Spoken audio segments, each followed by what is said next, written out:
Ka-express, ginulat hindi lang mga fans kundi pati mga analysts.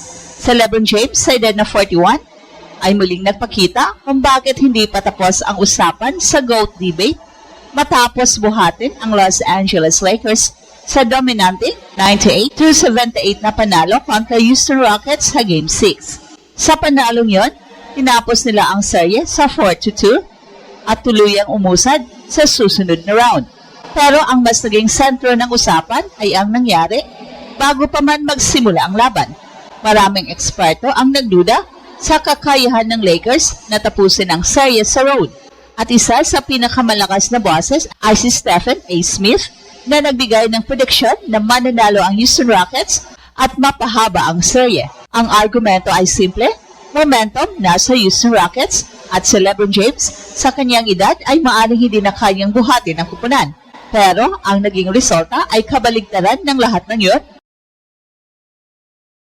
Nagtala siya ng 28 points, 8 rebounds, and 7 assists. Nagtala siya ng 28 points, 8 assists, and 7 rebounds. Isang performance na hindi lamang mahusay, kundi malinaw na sugot sa lahat ng pagdududa. Ang Game 6 na ito ay nagsilbing halimbawa kung paano kayang buhatin ni LeBron James ang narrative sa loob lamang ng isang laro. Sa simula pa lang, kontrolado na niya ang tempo. Hindi siya nagmadali, hindi siya nagpilit ng tira. Sa halip, pinili niya ang tamang pagkakataon upang umatake at gamitin ang kanyang teammates. Ang kanyang 8 assist ay patunay hindi lamang siya scorer, kundi pangunahing tagapagpatakbo ng opensa ng Lakers. Sa bawat possession, may malinaw na direksyon at ito ang nagbigay sa kupunan ng stability sa buong laro. At sa depensa, ipinakita ni LeBron ang kahalaga ng experience at basketball intelligence. Hindi niya kailangan ng flashy plays upang makagawa ng impact. Sa pamamagitan ng tamang positioning at timing, napigilan niya ang rhythm ng Houston at napilitan ang kalaban na kumuha ng mahihirap na tira. At sa tuwing sinusubukan ng Rockets na bumalik sa laro, sa LeBron ang agad na sumagot. Ito ang tinatawag na closing mentality, ang kakayahang kontrolin ang takbo ng laban sa mga critical na sandali. Hindi niya hinayaan na maging dikit ang laban at sa halip ay tuluyang inilayo ang lamang ng Lakers hanggang sa maging komportable ang kanilang panalo. Ang 98-78 na resulta ay hindi lamang isang simpleng tagumpay, kundi isang malinaw na dominasyon. Ang larong ito ay hindi lamang tungkol sa pag-advance ng Lakers sa susunod na round.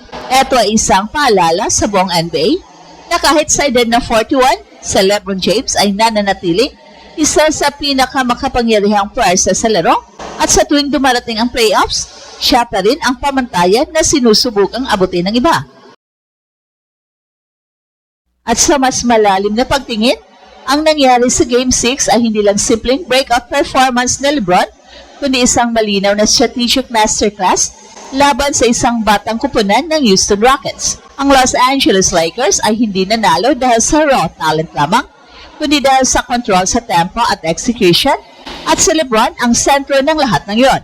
Sa modern NBA kung saan mabilis ang laro at puno ng transition opportunities, pinili ng Lakers na pabagalin ang laban.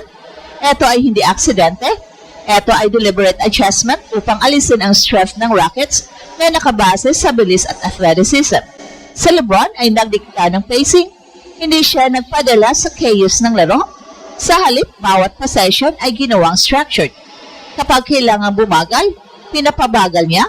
Kapag may opening, doon siya umatake. At ang ganitong klase ng control ay bihira, lalo na laban sa mga batang kupunan na gustong magdikta ng tempo. At sa pamamagitan nito, napwersa ang Houston na maglaro sa hindi nila komportableng sistema, half-court execution kung saan mas nangingibabaw ang experience. At isa pang mahalagang factor ay ang decision-making efficiency. Sa playoffs, hindi sapat ang volume scoring. Ang mas mahalaga ay kung gaano ka-epektibo ang bawat possession. Ang 28 points ni LeBron, makikita nito ang balance, hindi pilit, hindi forced.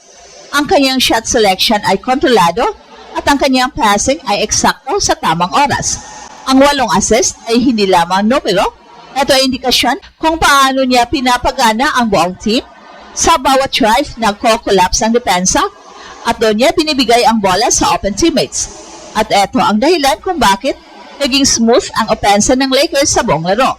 At sa depensa, mas lalong naging mahalaga ang kanyang presence. Hindi siya kailangang maging pinaka-athletic sa court upang maging epektibo. Ang kanyang positioning at anticipation ay sapat upang maputol ang flow ng kalaban. Ito ang klase ng defensive IQ na bihira at kadalasang bunga ng matagal na karanasan sa liga. Sa bawat rotation, alam niya kung saan pupunta at ito ang nagbigay ng stability sa defensive structure ng Lakers. Well, sa kabuuan, ang Game 6 ay hindi lamang panalo kundi isang template kung paano manalo sa playoffs. At sa gitna ng lahat, sa LeBron James, nagsilbing utak, puso at makina ng kupunan. At sa mas malaking perspective, ang performance na ito ni LeBron James ay muling nagbubukas ng usapan tungkol sa kanyang lugar sa kasaysayan ng basketball, lalo na sa tinatawag na GOAT debate. Pero higit pa sa debate, ipinakita niya sa Game 6 ang isang malinaw na halimbawa ng longevity na may kasamang elite production, isang bagay na bihirang makita sa kahit sinong atleta. Sa edad na 41, karamihan sa mga manlalaro ay matagal nang nagretero o kaya'y bumaba na ang antas ng laro.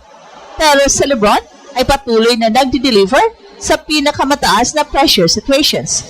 Ito ang unang layer ng kanyang argumento bilang isa sa pinakadakila. Hindi lamang siya naging dominant sa kanyang prime, kundi ginawa niyang i-extend ang kanyang relevance sa loob ng mahigit 2 dekada. Ang consistency na ito ay hindi basta-basta nakikita sa kasaysayan ng NBA. At ikalawang mahalagang aspeto ay ang kanyang versatility. Sa buong career niya, napatunayan niya kaya niyang mag-adapt sa iba't ibang sistema, teammates at era ng basketball. Sa Game 6, muli niyang ipinakita na kaya niyang maging scorer, playmaker at leader sa isang laro. Ang kakayahang punan ang iba't ibang roles depende sa pangangailangan ng team ay isa sa mga dahilan kung bakit nananatili siyang impactful kahit tumatanda. Ikatlo ay ang kanyang performance sa pinakamalalaking sandali. Ang tunay na sukatan ng isang all-time great ay kung paano siya maglaro kapag pinakamataas ang stakes. Elimination game, road environment, mataas ang pressure, at dito lalo siyang nagiging epektibo. Hindi siya bumaba sa ganitong sitwasyon, lalo siyang tumataas. Ito ang klase ng trait na naglalagay sa kanya sa usapan ng mga pinakadakila sa kasaysayan. Pero ang pinakamalagang punto ay ang kanyang epekto sa laro. Hindi lamang siya nag-produce ng stats, pinabago niya ang takbo ng laban. Kapag siya ang nasa court, nagiging mas organisado ang opensa, mas stable ang depensa, at mas kumpiyansa ang kanyang mga teammates. Ito ang klase ng impact na hindi lamang nasusukat ng numero, pero ramdam sa bawat possession. At ito ang Express Info kung saan bawat kwento ginulat ng mundo. Don't forget to like and subscribe.